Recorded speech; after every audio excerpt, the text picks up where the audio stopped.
कविता अपने माता पिता की बहुत लाडली थी। 3 बड़े भाइयों की बहन थी। कोई भी चीज मांगने पर उसी वक्त सामने हाजिर हो जाती थी। पूरे घर में रौब था उसका। पूरे परिवार और नौकरों पर राजकुमारी की तरह हुक्म चलाती थी कविता। स्कूल में भी रौब था उसका। बड़े घर की लाडली जो थी वह, ऐसे ही उसने कॉलेज में दाखिला लिया। उसके ठाट बाट, बड़ी गाड़ी और आना जाना, हर दिन नया फैशन देखकर हर कोई उससे दोस्ती करना चाहता था।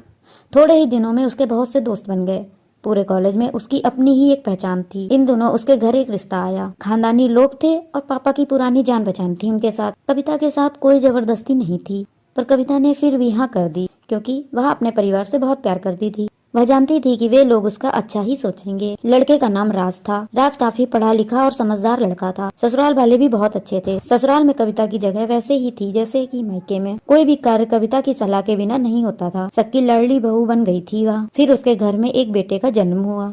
राहुल कविता को जान से प्यार करता था। पोता पाकर ससुराल वाले तो फूले नहीं समाते थे। कविता कभी कभी सोचती थी कि उसकी किस्मत कितनी अच्छी है। उसका हर अपना उससे कितना प्यार करता है। चाहे जीवन में कैसा भी समय आए, मेरे अपने हमेशा मेरे साथ हैं। मैं कभी अकेली नहीं हो सकती। कितनी खुशकिस्मत हूँ मैं। पर शायद कविता की खुशियों को उसकी अपनी ही नजर लग गई थी। एक दिन वह मायके जाने की जिद कर बैठी। राज का बहुत काम था, लेकिन वह फिर भी उसे ले गया।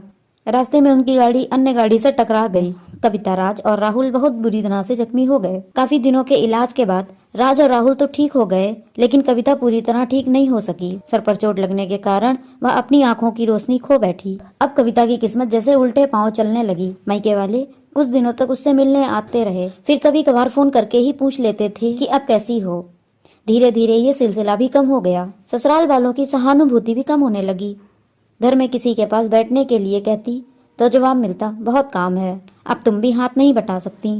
राज भी चिड़चिड़ा हो गया था। बस राहुल ही था उसके साथ, जिसके साथ हंसते खेलते उसका वक्त गुजरता। एक दिन कविता के हाथ से कुछ सामान गिर गया, जिसकी वजह से राहुल को हल्की सी चोट लग गई। कविता के सास ससुर ने राहुल को उससे अलग कर दिया कि कहीं उसके न देखने की वजह से बच्चे को कोई नुकसान न हो जाए। कविता अंदर से टूट चुकी थी।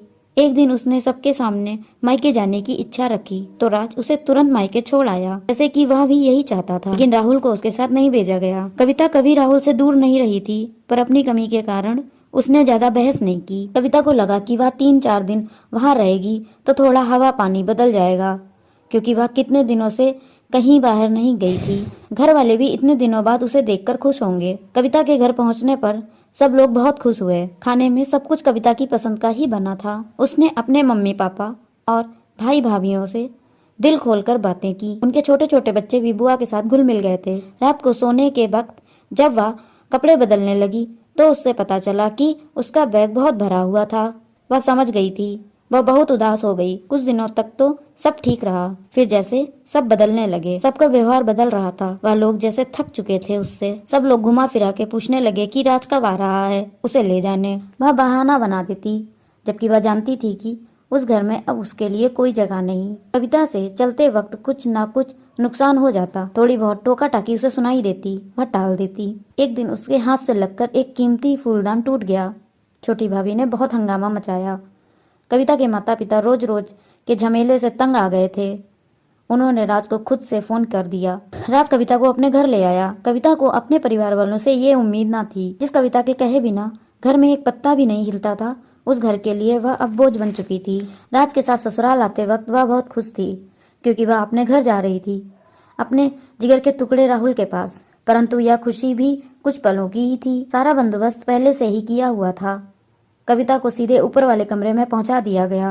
राहुल से दूर रहने की सख्त चेतावनी दी गई। एक काम वाली लता को उसकी जिम्मेदारी सौंपी गई, जो उसके खाने पहनने जैसी जरूरतों का ध्यान रखती थी। कविता ज्यादातर चुप ही रहती। कभी कभी काम वाली लता से थोड़ा बतिया लेती। उसके जरिए राहुल का पता चल जाता। सबकी लाडली बेटी और बहू सबके लिए लाडली से बोझ बन चुकी थी।